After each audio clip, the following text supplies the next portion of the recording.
My name is Clara. I'm 30 years old. And this is not a story someone told me, this is what happened to me. When I was 16, my mother packed my bag, looked me in the eye, and said, "You are no longer my daughter."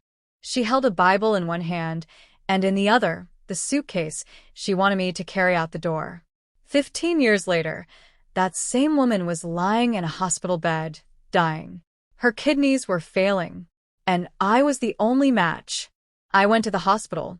I let them do the tests. And when the results came back, I didn't cry. I didn't pray.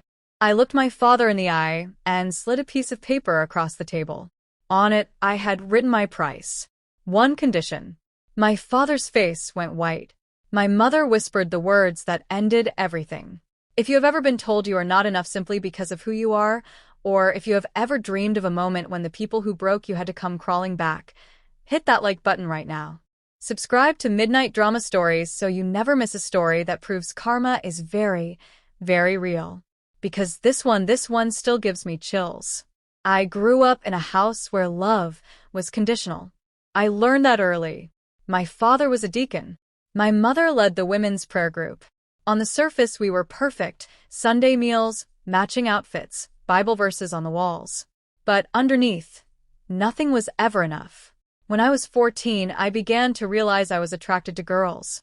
And I knew, with a horror I can still feel in my stomach, that my parents would never accept me. So I hid. I dated boys, and smiled when I was supposed to smile. I prayed. I cried myself to sleep, begging God to make me normal. I stopped eating. I stopped laughing. I became a ghost in my own body. Then one afternoon my mother found a letter I had written to a girl at school. It wasn't dirty. It was honest. My heart poured onto paper. The only place I felt I could be myself. My parents were sitting at the kitchen table when I came home. The letter was between them. My father didn't shout. He didn't even look at me. He just said, "You will not bring this abomination into our home." My mother's voice was cold and steady. "We did not raise a sinner like you." That night, they gave me a suitcase. It was already packed. My mother had packed it. "You can't stay here," she said. "We will not enable your sin." I remember the sound of the zipper, so clearly it still makes my hand shake. I fell to my knees. I begged them. I told them I would change.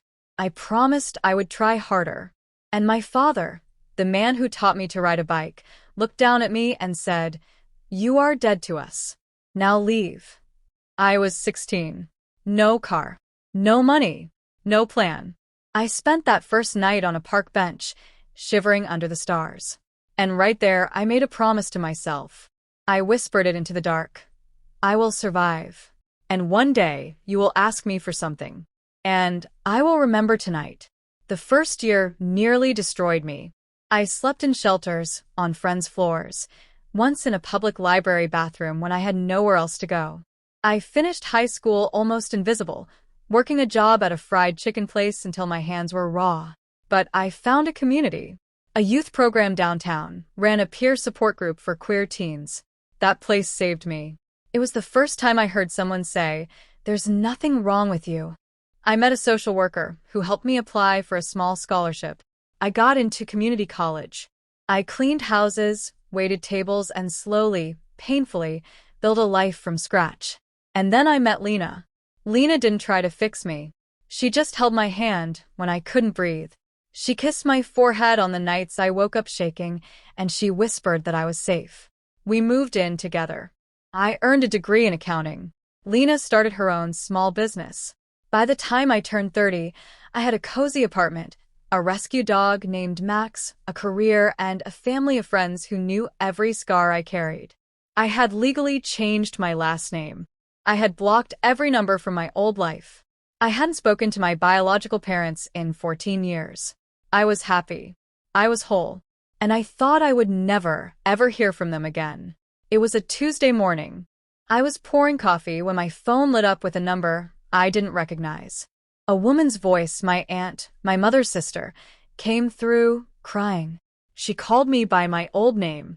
She told me my mother was dying. Renal failure. No other family member was a match. She begged me to get tested.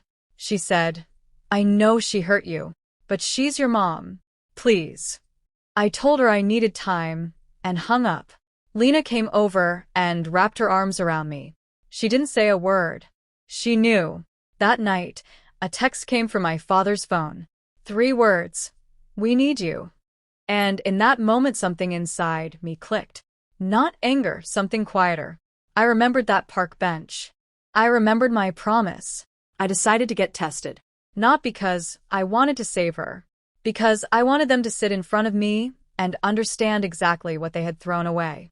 I was a match. When the hospital called, I felt nothing but the steady beat of a moment I'd been preparing for since I was 16. I contacted my parents through my aunt and told them I would donate. I let them cry with relief. I let them thank God. And then I scheduled a meeting. I made them meet me in a small room at the hospital. My father was grayer, smaller than I remembered. My mother was in a wheelchair, hollowed out by dialysis, but her eyes still had that same sharpness. Lena stood behind me. I didn't introduce her. I placed a folder on the table. I am willing to give you my kidney, I said. But this is a transaction, not a reconciliation. My father started to speak. I raised my hand. You'll listen to all of it before you respond. I opened the folder. 2 documents. The first was a legally binding agreement to donate $100,000 to an LGBTQ youth shelter, the exact shelter that took me in when I was homeless. The second was a public apology. It was a post to be published on their church board and social media, acknowledging that they had thrown out their daughter because she was a lesbian, that they were wrong, and that love should never come with conditions. I slid the papers across the table with a pen. Sign both. And I walk into that operating room tomorrow. The silence was a physical weight. My mother looked at the letter. Her eyes froze on the word lesbian, on LGBTQ, on the name of the shelter. My father's hands trembled as he read the dollar figure. $100,000. To help girls like me. Then my mother, the woman who had chosen her religion over her own child, looked up at me with tears that were not remorse. They were rage. She whispered, so quietly I almost didn't hear it. I would rather die than tell the world you are my daughter. My father crumpled the paper. He didn't look at me. He stood up, grabbed my mother's wheelchair, and started pushing her toward the door. My aunt was crying, but she followed them. I stayed at the table, 2 unsigned papers in front of me, a silence in the room that felt like the first real peace I'd ever known. I didn't donate. My mother eventually got a kidney from a deceased donor years later. I heard through my aunt that the operation was successful, but the marriage didn't survive. The bitterness that had always been there ate through and split them apart. My father left her a year after the transplant. The family I once knew fractured completely, not because of me, but because the cruelty that expelled me eventually turned inward and consumed them. I drove home that day with Lena. We made dinner, walked Max, and I slept deeper than I had in 15 years. Because I finally got to look the people who destroyed me in the eye and say, I have a price, and you're not willing to pay it.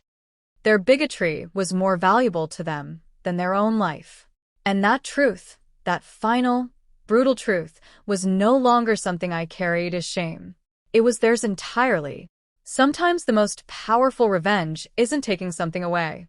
It's offering something and watching them refuse it because accepting would mean admitting they were wrong. They needed a piece of my body, but they could not stomach a public apology and a donation to scared, homeless kids exactly like me. That choice was their last gift to me, undeniable proof that I never deserved what they did. And that, more than any kidney, is what finally let me heal.